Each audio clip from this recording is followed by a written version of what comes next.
Pathak ji, all the best. धन्यवाद। आपकी पहचान? वैदेही, अमरीश की दोस्त। अच्छा, वही जिनकी भेंट मेरे सहायक वरुण से हुई थी, बटुकनाथ जी के घर। जी हाँ, एक्चुअली उसी सिलसिले में मुझे आपसे बात करनी थी, बेहद जरूरी बात। वार्तालाप तो मुझे भी आपसे करनी है, करते हैं ना अदालत में, आइए। मिस्टर केडी पाठक जो कह रहे हैं वो सच है मिलोन। पिछली बार अदालत में मैंने जो दोनों गवाह बुलवाए थे, मानिक राम पीसीओ वाला और बबलू रिक्शा वाला, वो दोनों के दोनों गवाह झूठे थे। मैंने उन्हें कुछ पैसे वैसे देकर झूठी गवाही दिलवा दी थी। सच बात तो यह है मिलोड कि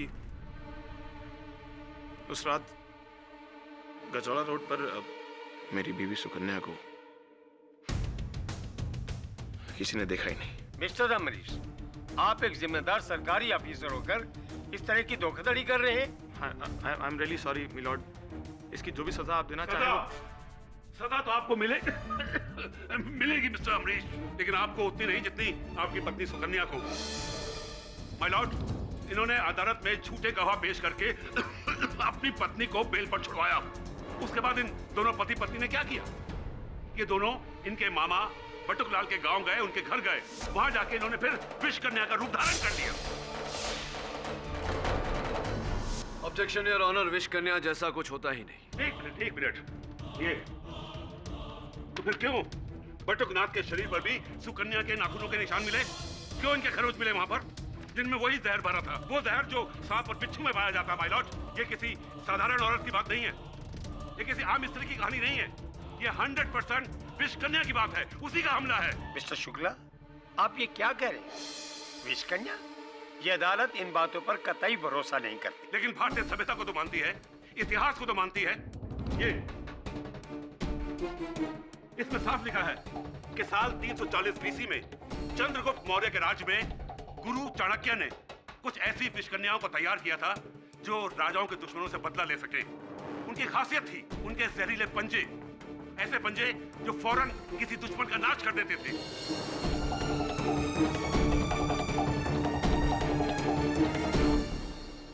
शुक्ला जी, ये सब ऐतिहासिक किताबों की बातें हैं, इन घटनाओं के घटित होने का कोई प्रमाण नहीं। धार्मिक किताबों को तो आप प्रमाण मानेंगे ना, जिनमें विष कन्या के बारे में लिखा गया है।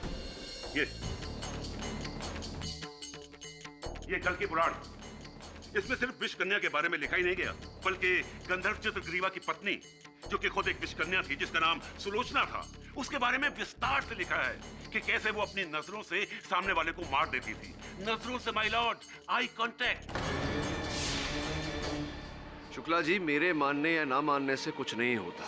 कुल मिला के बात यह है कि भारत का संविधान विष कन्या, टायन, नागिन इत्यादि इत्यादि इन बातों में नहीं मानता। क्या अभी आप कहेंगे कि ये प्रमाण काफी नहीं है? योर ऑनर, कुछ समय पहले मैंने एक केस लड़ा था जिस पर मेरी मुवक्किल एक महिला पर नागिन होने का आरोप लगाया गया था। मैंने ये प्रमाणित किया था कि वो नागिन नहीं, ये भी प्रमाणित किया था कि किसी महिला का नागिन होने का कोई अस्तित्व नहीं, कोई प्रमाण नहीं। लेकिन विष कन्या 100% है। बट आप ही बताइए कि एक औरत के नाखूनों में वो जहर कहां से आया जिसने बटुकनाथ को मौत दी? दुर्भाग्यवश इस समय आपके इस प्रश्न का मेरे पास कोई उत्तर नहीं, किंतु कुछ प्रश्न हैं जिनके द्वारा मैं आपके इस प्रश्न के उत्तर तक पहुंच सकता हूं। हाँ, 100% पूछिए। नहीं, आपसे नहीं, मेरी अगली गवाह से मिस वैदेही को कटघरे में बुलाने की अनुमति चाहता हूँ। वैदेही जी, मेरे सहयोगी ने आपको वहां बटुकनाथ जी के घर पर देखा था, क्या कर रही थी आप? जी, मैं बटुकनाथ जी से सुकन्या के बारे में पूछताछ करने गई थी कि क्या वो वाकई में एक विष कन्या है या नहीं। पर क्यों पूछताछ कर रही थी आप सुकन्या जी के बारे में? इस केस से क्या लेना देना है आपका? जी, मेरा इस केस से कुछ लेना देना नहीं है तो? पर हाँ, मेरा अमरीश से जरूर लेना देना है। मैं अमरीश से प्यार करती हूँ।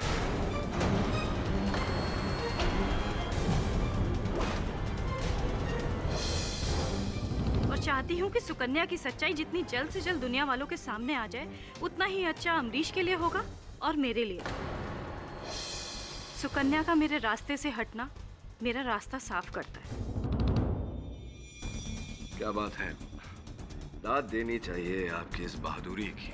आभार मानते हैं हम आपका कि बिना प्रश्न पूछे, बिना किसी दबाव के आपने न केवल अपना परिचय हमें दे दिया, बल्कि आपने अपनी मंशा और उद्देश्य दोनों हमें बता दिया।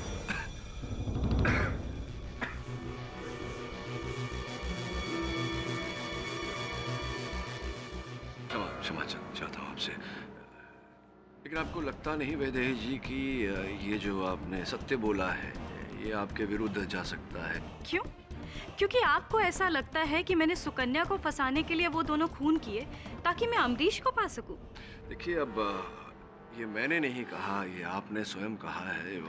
देखिए, मैं इतना बेझिझक सच इसलिए कह रही हूँ क्योंकि मुझे किसी बात का डर नहीं है। किसी को प्यार करना कोई जुर्म नहीं है। मैंने कब कहा कि प्यार करना जुर्म है? बल्कि प्रेम भाव फैलाना तो अच्छी बात है, लेकिन असफल प्यार को पाने के लिए किसी की हत्या करना ये तो जुर्म है। ये ऐसा होते हुए हमने देखा है पहले, अनगिनत केसेस हैं। तो सबूत पेश कीजिए ना कि मैंने ही वो दोनों कत्ल किए। दुर्भाग्यवश मिस वैदेही, इस समय मेरे पास इस बात का कोई साक्ष्य नहीं है। हो सकता है उनके पास हो कोई सबूत। जो व्यक्ति वहां उपस्थित थी, मेरी अगली गवाह योर ऑनर, अमरीश गोयल की माताजी श्री गिरिजा गोयल। मैंने कहा ना, मैं उस रात बटुकनाथ के घर पर नहीं गई थी। गिरिजा जी, अगर आप बटुकनाथ जी के घर नहीं गई थी तो आपका ये झुमका बटुकनाथ जी के घर कैसे आया? बताइए, क्या ये स्वयं वहाँ चलकर गया था? इसका वहाँ पाया जाना इस बात का साक्ष्य है कि आप गई थी। आप अभी भी मानने को अगर राजी नहीं है तो क्या हम उस रिक्शा वाले को बुलाएं जिनकी रिक्शा में बैठकर आप वहाँ गई थी? बुलाएं उनको। नहीं नहीं जी, मैं गई थी उस रात बटुकनाथ के घर पे, अमरीश और सुकन्या का पीछा करते हुए।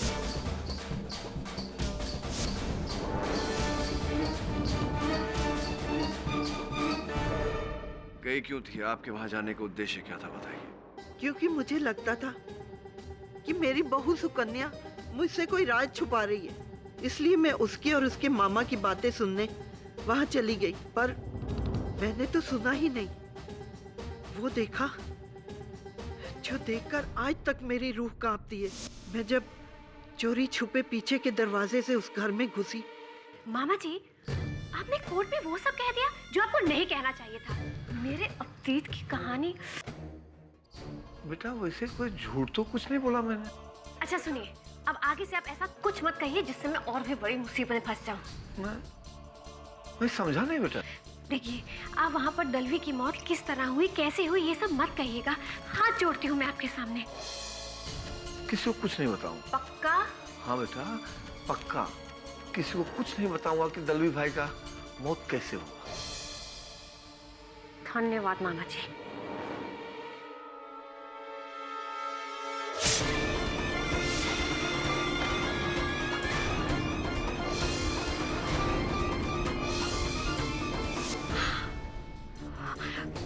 माँ जी, ये आप क्या कह रही हैं? मैंने अपने मामा जी को मार डाला? मैं एक विश कन्या हूँ। प्लीज माँ जी, मैं आपके सामने हाथ जोड़ती हूँ। आप ये झूठा आरोप मुझ पर क्यों लगा रही हैं? वाह वाह, अब तो घर का भेदी ही लंका ढाने लगा। सास की गवाही 100% नहीं बल्कि 200% साबित करती है कि ये विष कन्या है। Your honour. Mister Shukla, okay, sorry, मैं इन्हें विष कन्या नहीं बोलता। बल्कि ये तो कह सकता हूँ ना कि इन्होंने अपने नाखूनों को जहर में डुबोया और उन दोनों की जान ले ली। पहले फूलचंद की, उसके बाद अपने मामा बटुकनाथ की, ताकि बटुकनाथ यानी कि इनके मामा कोर्ट में वो राज ना उगल रहे। लेकिन वो राज है क्या? और ये दलवी भाई की मौत का क्या कहानी क्या है?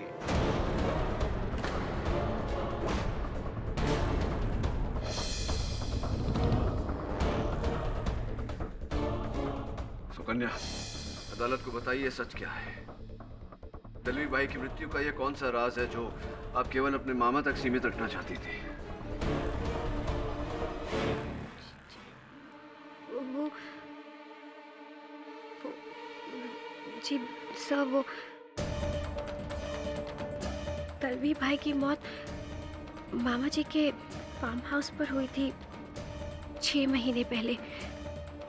लेकिन बहुत कम लोग जानते हैं कि उनकी मौत जहर की वजह से हुई थी। वो दरअसल उन्हें एक सांप ने पैर पर काट लिया था। आपने नहीं, तुमने मारा उन्हें। नहीं, मैंने उन्हें नहीं मारा। मैं जानती थी कि अगर ये बात अदालत में खुलेगी तो आप सब लोग यही मानेंगे कि मैंने ही दलवी भाई का खून किया है। मैं एक विश कन्या थी और आज भी एक विश कन्या हूँ। इसीलिए, सिर्फ इसीलिए मैंने मामा जी के सामने हाथ जोड़कर उनसे विनती की थी कि वो अदालत में इस बारे में किसी को कुछ ना कहे। लेकिन सच्चाई तो ये है कि ना मैंने दलवी भाई को मारा है और ना ही फूलचंद जी को। फिर तुम्हारे नाखूनों पर उनके खरोंचों के निशान कैसे हैं? कैसे? बोलो कैसे?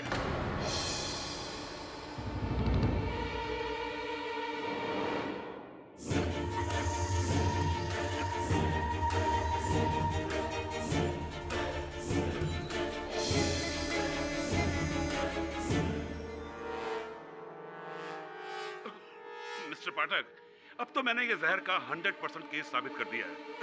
आप पता नहीं किस अमृत की तलाश में हैं।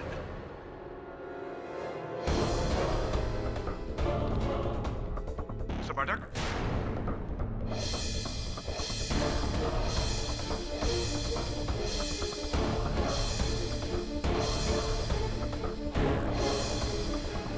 हेलो। गिरिजा जी, सुकन्या जी के वहां से जाने के बाद क्या किया आपने? मैं घबरा कर वहां से चली गई। कि ये आपका झुमका कब गिरा वहां पर? पता नहीं, मैं जब वहां से जा रही थी गिर गया होगा। देखिए, ये आपका झुमका वहां गिरा, ये जरा विचित्र बात लग रही है मुझे गिरिजा की। घटना स्थल पर ऐसे अचानक आपके झुमके का पाया जाना, आपके कान से ही गिरा, आपको पता ही नहीं चला। आप कहना क्या चाहते हैं? मिस्टर पाठक, अरे उन्होंने एक आदमी को अपने सामने मरते हुए देखा है। अब ऐसे में उन्हें सुध-बुध कहाँ रही होगी? अब भागते हुए वहां से उनका झुमका गिरा या हार गिरा, क्या फर्क पड़ता है? बात ये नहीं।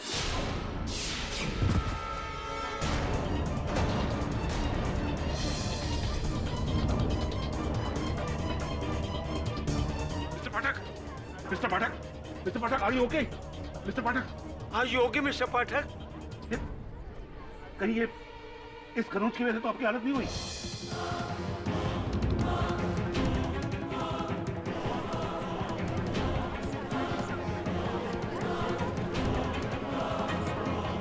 Are you okay?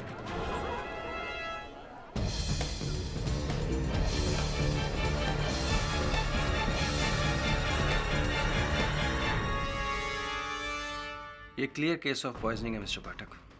आपके हाथ पर लगे इन खरोंचों के जरिए एक हल्का सा जहर आपके शरीर में फैला है। जहर?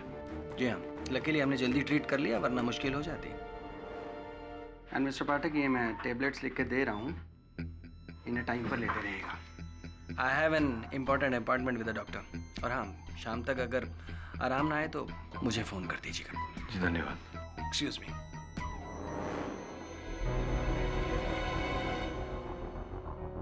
सब क्या भी वही सोच रहे हैं जो मैं सोच रहा हूँ? ये तो तेरी सोच पे निर्भर करता है कि तू क्या सोच रहा है। क्या सोच रहा है तू? भरी अदालत में आपके साथ पर सुकन्या ने खरोच मारी और आज उसी खरोच में से जहर का असर। तो तेरे कहने का तात्पर्य है कि सुकन्या विष कन्या है? नहीं सब, विष कन्या नहीं, पर क्या? अदालत में आते आते कितने लोगों से हाथ मिलाया मैंने। हो सकता है उनमें से किसी ने जहर लगा दिया हो। और वो लड़की का नाम क्या है? वैदेही। उसका भी तो कुछ जुड़ाव है इस केस के साथ, उससे भी मैंने हाथ मिलाया, तो हो सकता है उसने विष लगाया हो। बस सब पॉसिबल और नॉट पॉसिबल? संभव है। फिर सुकन्या की छोड़ और इस केस से जुड़े बाकी लोगों पर ध्यान दे।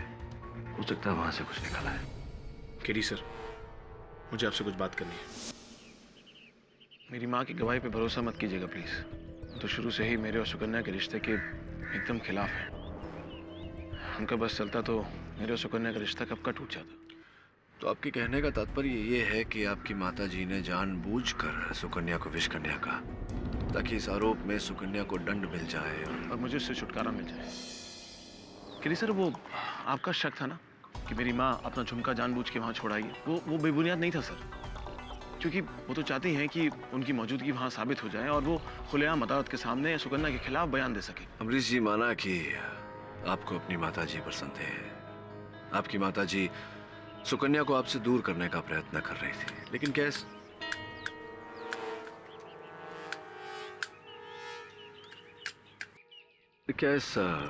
प्रयत्न के चलते वो फूलचंद और बटुकनाथ की? नहीं सर, ये मेरे कहने का मतलब नहीं था। मेरी माँ इस हद तक नहीं जाएगी कि मुझे सुकन्या से दूर करने के लिए वो किसी का मर्डर खून। नहीं सर। और वैदेही? सर, वैदेही एकदम पागल है। मैंने उसे 1000 बार कहा कि मैं उससे प्यार नहीं करता हूँ, और पता नहीं वो अपनी जिद पर, अपने प्यार पर अड़ी रहती है।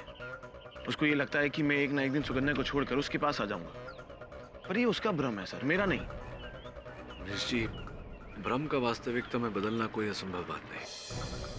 हो सकता है वैदेही ने ऐसा ही किया हो, या अमरीश की माता जी ने। ये भी संभावना है। Amrish ji, thank you for coming. Thank you for meeting sir. Thank you Varun.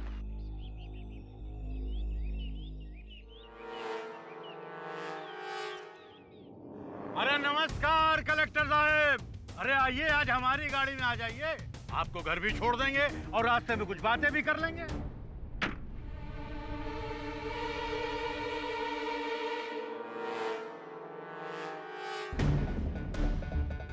Randhir Singh ji, मुझे आपकी लिफ्ट की जरूरत नहीं है, मेरे पास अपनी सरकारी गाड़ी है। अरे साहब, जो गलती आप पहले कर चुके हैं उसे आप दोबारा करना चाहते हैं? क्या मतलब?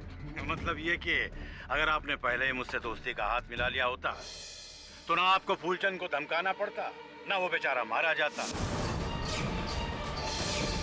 और ना ही भाभी जी को जेल जाना पड़ता। मुझे तो ऐसा लगता है जैसे आपने ही फूलचंद का खून किया है, और फिर मेरी बीवी सुकन्या को फंसाकर आप मुझे बर्बाद करना चाहते हैं। अरे कैसी बातें करते हैं साहब, हम तो आपके शुभचिंतक हैं, और फिर अगर हम आपको बर्बाद करेंगे तो फिर आपको आबाद भी तो कर सकते हैं। बस एक बार आप इस साल के सारे लकड़ी के ठेके हमको दिलवा दो साहब।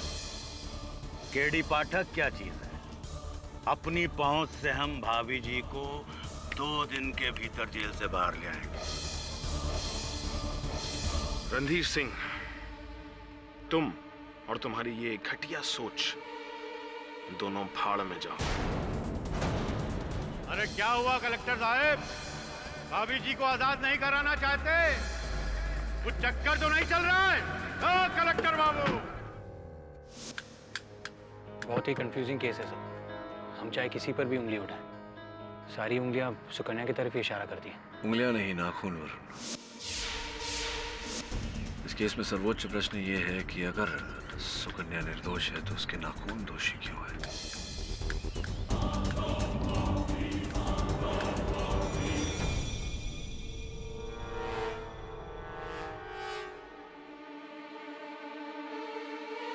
माँ, क्या हुआ है?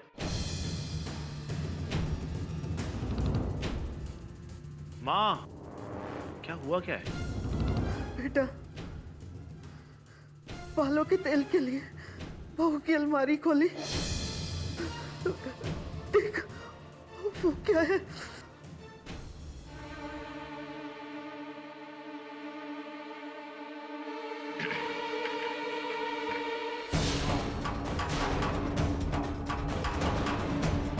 कन्या के अलमारी में जहर की बोतल। नहीं अमरीश, मुझे लगता है ये बॉटल्स किसी ने जानबूझ कर रखी है सुकन्या को फंसाने के लिए। झूठ। अमरीश बेटा, मेरी बात मान, यही है तेरी पत्नी की खुफिया खुराक, और तू समझता मैं उसकी दुश्मन हूँ? अरे अभी भी वक्त है, छोड़ दे उसे। अरे छोड़ दे, भूल जा इस केस को, वरना अपनी जहर से वो तुझे भी मार डालेगी।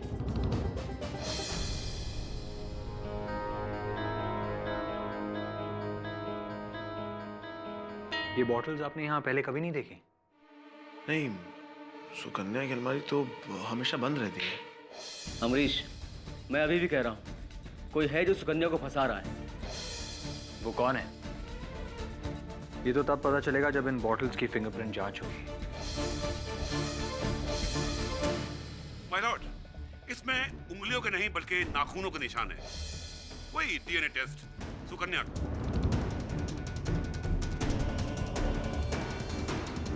शुक्ला जी, इन्होंने बोतल पकड़ी थी, लेकिन बोतल पर इनकी नाखून के निशान हैं, उंगलियों के निशान नहीं। ये कैसे संभव है? आप अभी भी इसी बात पर अड़े हैं कि सुकन्या बेकसूर है? अरे अब तो इसके जहर का पिटारा भी मिल गया है। इस बोतल में वही जहर है जिसे पीकर इसने अपने शरीर में विष भरा है। नहीं, मेरा यकीन करिए, मैं बिल्कुल नहीं जानती कि ये जहर की बोतल मेरे कमरे में कैसे आई। बस करो, मत झूठ बोलो और अपनी असलियत बता दो सबको। जहरीली और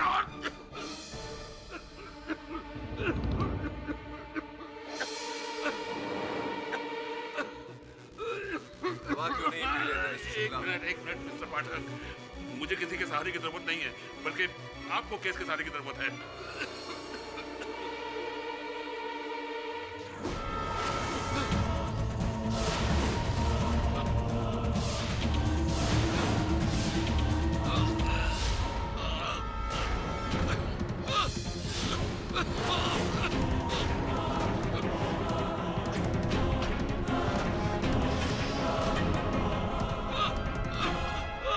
Shukla ji,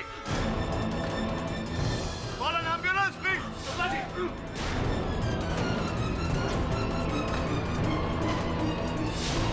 Shukla ji, are you okay? Shukla ji. Luckily is out of danger now. थोड़ी देर और हो गई होती तो मिस्टर शुक्ला को गहरी पॉइजनिंग हो जाती, उनकी जान जा सकती थी। डॉक्टर साहब, ये जहर जो था। जी हाँ, वही डेंट्रोटॉक्सिन जो किसी ने प्रोसिक्यूटर शुक्ला की खांसी की दवा में मिलाया था। मिलाया नहीं, छुआ। हाँ केडी साहब, याद है आपको पिछली अदालत में शुक्ला जी के हाथ से उनकी खांसी की दवाई की बोतल छूट गई थी और वो जाकर गिरी थी सुकन्या के पैरों के पास। फिर सुकन्या ने उस बोतल को उठाकर शुक्ला जी को वापस कर दिया था। बस वहीं उस विषकन्या ने अपना काम दिखा दिया। महज उसके छूने भर से उस बोतल में भरी हुई दवा को उसने जहर बना दिया। ये आप क्या कह रहे हैं रणधीर सिंह जी? वही जो सच है, पर अफसोस आप लोगों की आंखों पर तो आधुनिकता का काला चश्मा चढ़ा हुआ है, जो ना इतिहास देखता है और ना पुराण। गौर कीजिए केडी साहब, सबसे पहले फूलचंद के लाश पर सुकन्या के नाखूनों के निशान पाए जाते हैं और फिर उसके बाद बटुकनाथ जी की लाश पर भी वही नाखूनों के निशान मिलते हैं और फिर आपके हाथों पर सुकन्या के बनाए हुए नाखूनों के खरोंचों में जहर का फैलना। और अब ये सब जमाने से सुनते चले आ रहे हैं कि कानून अंधा होता है, पर इतना अंधा होता है आज हमने अपनी आंखों से देख लिया। ठीक है, मैं चलता हूं।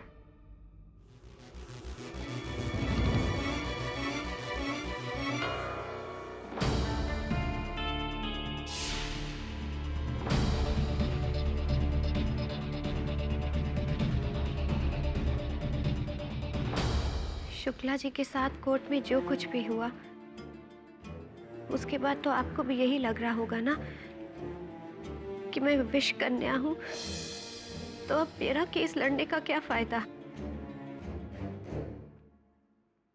सुकन्या जी, झूठ नहीं बोलूंगा आपसे। आपका ये केस मेरे हाथ से छूटता जा रहा है। अब आपके पास कोई अंतिम गवाह, कोई सबूत, कोई उपाय, कोई तरीका हो इस केस को जीतने का तो बताइए। हाँ, बस एक उपाय है। बताइए। अगर मैं एक विष कन्या हूं तो मुझ पर कितनी भी मात्रा का जहर कोई भी असर नहीं करेगा। बिच्छू या फिर सांप का काटा हुआ जहर तो बहुत कम होता है। आप मुझ पर एक मेहरबानी करिए, मुझे जहर से भरी हुई शीशी लाकर दे दीजिए।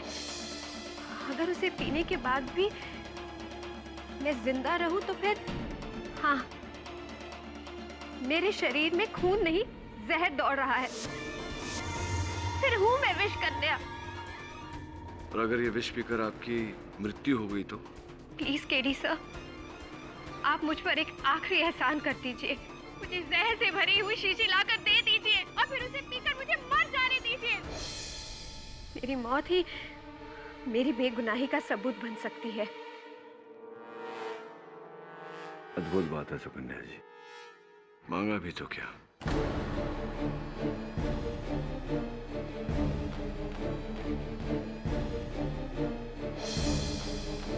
ये क्या है? वही जो आपने अभी भी मांगा, भारी मात्रा में विष। पी लीजिए इसे और साबित कर दीजिए कि आप विष कन्या नहीं है।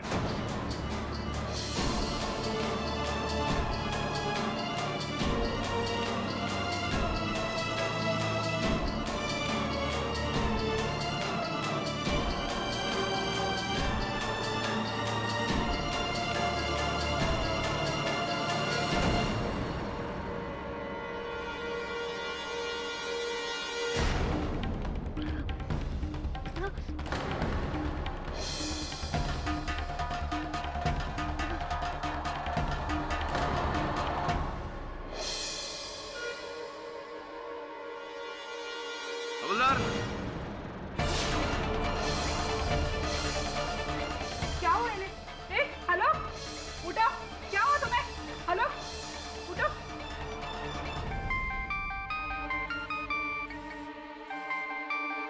हेलो, क्या हुआ सुकन्या को? बोतल पे जहर के निशान। देखो तुम वहीं उसका ख्याल रखना। मैं अभी हॉस्पिटल आ रहा हूँ। क्या अभी माँ सुकन्या ने जहर पी लिया। जिस बात का मुझे डर था ना, वही हुआ। अगर सुकन्या को कुछ हो गया ना, मर जाऊंगा मैं सच्ची।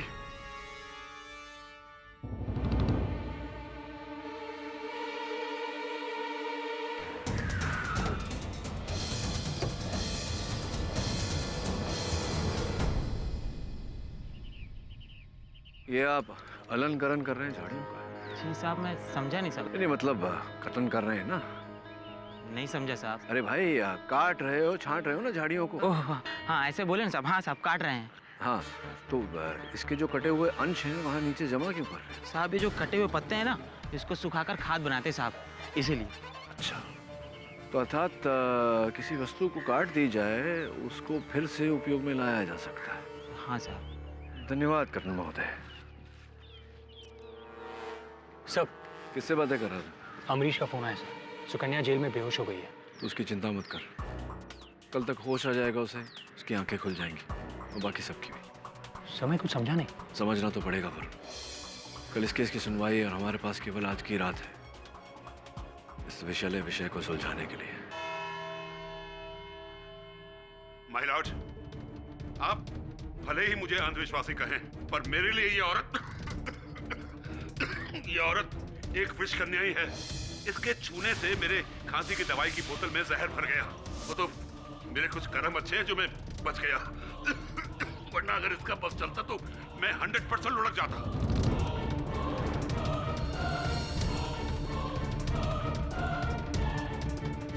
मिस्टर पाठक, आप अपने अगले विटनेस को कटघरे में बुला रहे थे? जी your honour, mister Amrish Goyal की माता जी श्रीमती गिरजा गोयल। इजाजत है। गिरजा जी, पिछली सुनवाई में आपने कथन दिया था अदालत में कि आप अपनी बहू और बेटे का पीछा करते करते बटुकनाथ के घर पर पहुंची, जहां आपने अपनी बहू को विषकन्या का रूप लेकर अपने मामा को मारते हुए देखा, उनकी हत्या करते हुए देखा। जी। ये बताइए कि अगर ऐसा है तो आप इकलौती गवाह हैं जिन्होंने सुकन्या जी को विषकन्या के रूप में देखा। क्या मैं सही कह रहा हूँ? जी। क्या आप जानती हैं कि मेरे ही दिए हुए जहर की शीशी कल लॉकअप में सुकन्या जी पी गई थी? क्या आपने सुकन्या को जहर दिया? लेकिन क्यों? केवल इतना साबित करने के लिए शुक्ला जी कि सुकन्या एक विष कन्या नहीं, एक साधारण महिला है। मैं आपसे कह रहा था। Please explain mister Pathak. Your honour, वास्तव में जो शीशी मैंने सुकन्या जी को पीने दी थी उसमें डेंड्रोटॉक्सिन या अन्य कोई विष नहीं था। सामान्य बेहोशी की दवा थी जिसे पीकर ये कुछ घंटों तक बेहोश हो जाती। आपकी इस अजीब हरकत की वजह? क्षमा चाहता हूँ योर ऑनर, विचित्र परिस्थितियों में विचित्र मार्ग अपनाने पड़ते हैं उन परिस्थितियों से बाहर निकलने के। जैसा कि इन पर आरोप लगाया गया है कि ये विष कन्या है, तो डेंडोट्रॉक्सिन या अन्य कोई विष अगर भारी मात्रा में भी इन्हें दी जाए, अगर ये पी लें तो उसका कोई असर नहीं होना चाहिए इन पर। किंतु जरा सी सामान्य सी बेहोशी की दवा इन पर इतना बुरा असर कर गई, इसका अर्थ ये होता है योर ऑनर कि इनका शरीर किसी सामान्य व्यक्ति की तरह ही है, ये विष कन्या नहीं है।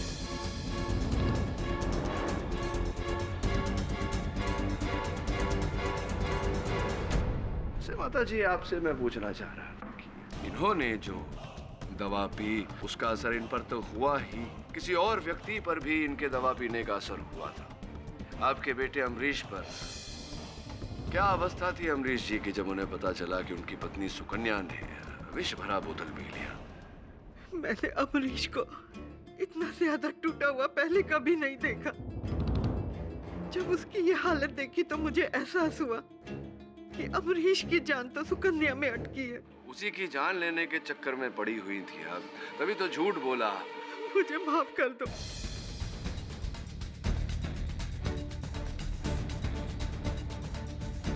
मैंने झूठ कहा था। हाँ, मैं गई थी बटुकनाथ के घर पर सुकन्या का पीछा करते हुए, पर मैंने उसे उनका खून करते हुए नहीं देखा।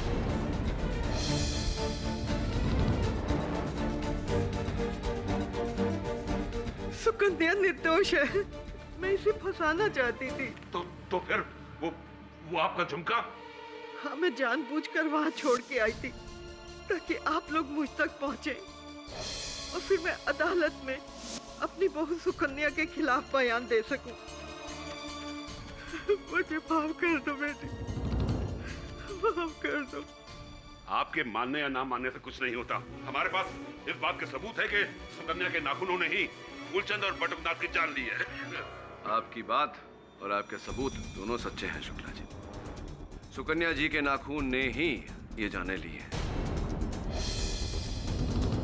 किंतु उन नाखून से लगी उंगलियां किसी और की थी। नाखून सुकन्या के, उंगलियां किसी और की, कैसे? योर ऑनर, अक्सर हमने देखा है औरतें अपने नाखून लंबे कर लेती हैं, फिर उन्हें जड़ से काट देती हैं, वो नाखून डस्टबिन में फेंक देती हैं। उन नाखूनों का अलग अलग तरह से प्रयोग किया जाता है। मैं समझाता हूँ यार, मैं विस्तार में समझाता हूँ। सुकन्या जी, क्या आप बताएंगी अदालत को कि कितने समय से आप किस आयु से इतने लंबे नाखून रख रही हैं? जी, शुरू से ही। और क्या अक्सर प्राय ही आप अपने नाखून पूरे के पूरे काट देती हैं? नहीं, बस हल्का सा मैनिक्योर करती हूँ। जरा अब सोच कर बताइए, पिछली बार कब आपने अपने ये लंबे लंबे नाखून पूरे जड़ से काटे थे?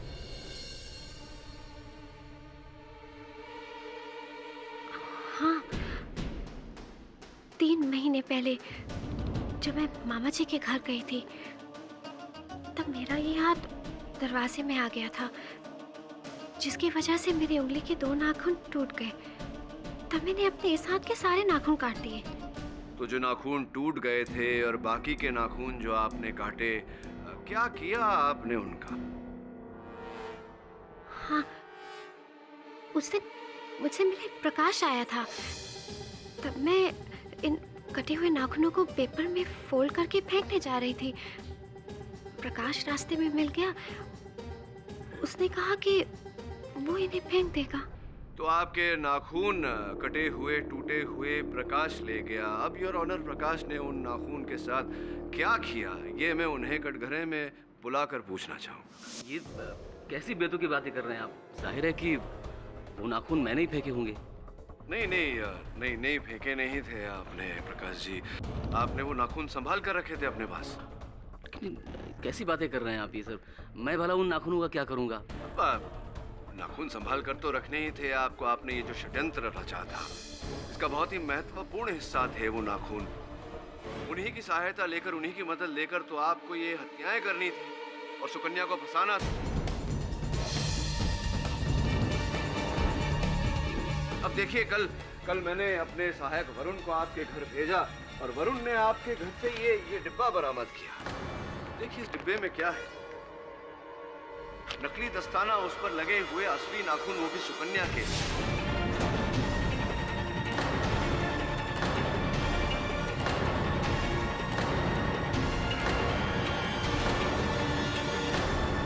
ये ना कहना कि ये नाखून सुकन्या के नहीं, क्योंकि हमने इनका डीएनए मैच करवाया है प्रकाश जी, और ये मैच हो चुके हैं सुकन्या के साथ। ये बताइए कि ये नकली दस्ताने जिस पर असली नाखून लगे हैं सुकन्या के, ये आपके घर में क्या कर रहे थे?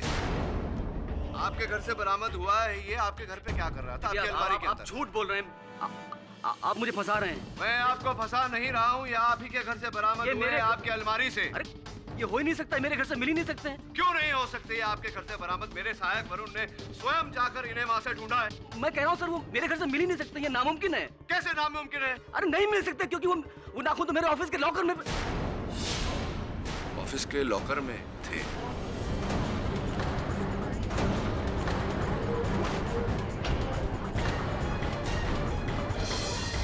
Order order.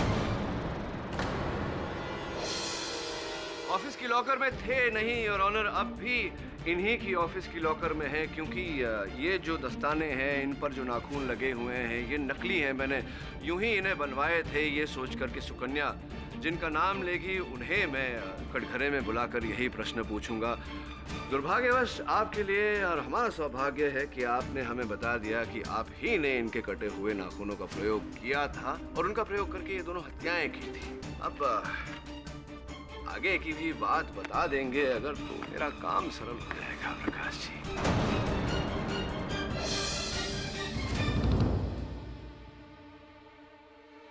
सुकन्या को मैं बचपन से ही प्यार करता था, मन ही मन, लेकिन सुकन्या ने कभी मुझे नहीं चाहा। उसने कभी नहीं समझा मेरे प्यार को। अरे समझना तो दूर, कभी पहचाना तक नहीं उसने कि मैं उससे कितना प्यार करता हूँ। और उसके बाद उसने अमरीश के साथ शादी कर ली। मेरा दिल टूट गया। उसके बाद सुकन्या के लिए जितना प्यार था मेरे दिल में, सब नफरत में बदल गया। और मैंने सोच लिया कि ऐसा सबक सिखाऊंगा इसे, ऐसा सबक सिखाऊंगा कि लोग मिसाल दे इस बात की। और उसके बाद जब मुझे इसके कटे हुए नाखून मिले तो केडी साहब, मैंने सुकन्या और विश के संबंध को लेकर एक कहानी बनाने की सोची। सुकन्या ने मुझे बताया था कि फूलचंद और अमरीश के बीच में तनाव चल रहा है। बस इसी बात का फायदा उठाया मैंने, और उस रात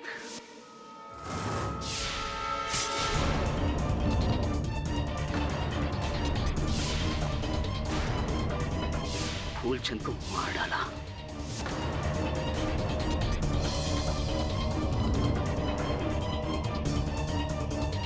और उसके बाद 2 झूठे गवाहों की बिना पर सुकन्या को बेल दिलवाकर सबके जाने के बाद मैंने तुम्हारे मामा को खत्म कर दिया।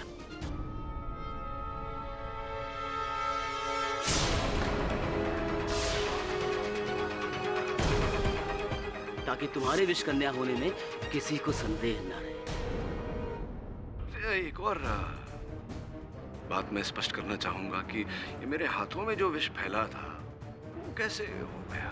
केडी साहब, उस दिन जब आप अमरीश के घर आए थे और मैंने आपको जाने से रोका था, तो उस दिन मेरे हाथ में कॉटन था और उस कॉटन में जहर था, डेंड्रोटॉक्सिन, जो मैंने आपको रोकने के बहाने आपके हाथ में लगा दिया। और वो मेरी खांसी की दवाई की बोतल पे। उस दिन जब मैंने सुकन्या को आपकी बोतल उठाते देखा, तो अगले दिन अदालत से पहले, ठीक पहले, मैंने आपके टेबल पर आकर आपकी बोतल बदल दी। दवा के बदले जहर।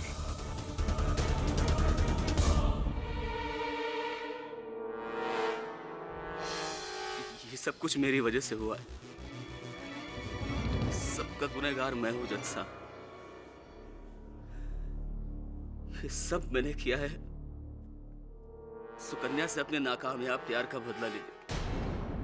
देखा प्रकाश जी, आपके फैलाए इस विषैले जाल ने आप ही को जकड़ लिया। ऐसा ही होता है अक्सर, क्योंकि सबसे विषैला विष, सबसे खतरनाक विष सांप, बिच्छू, बोतलों, नाखूनों में नहीं,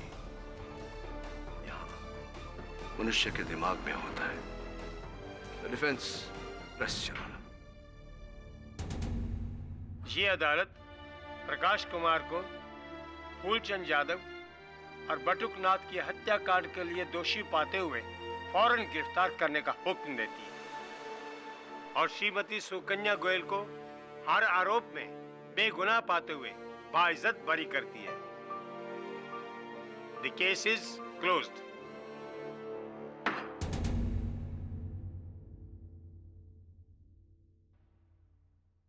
आ गया जाओ। कांग्रेचुलेशंस, आप ये केस जीत गए। मुझे तो लगा था कि आप ये केस हार जाए। सॉरी, एक मिनट। अरे जहर होगा उसमें। नहीं, मजाक कर रहा हूँ जी।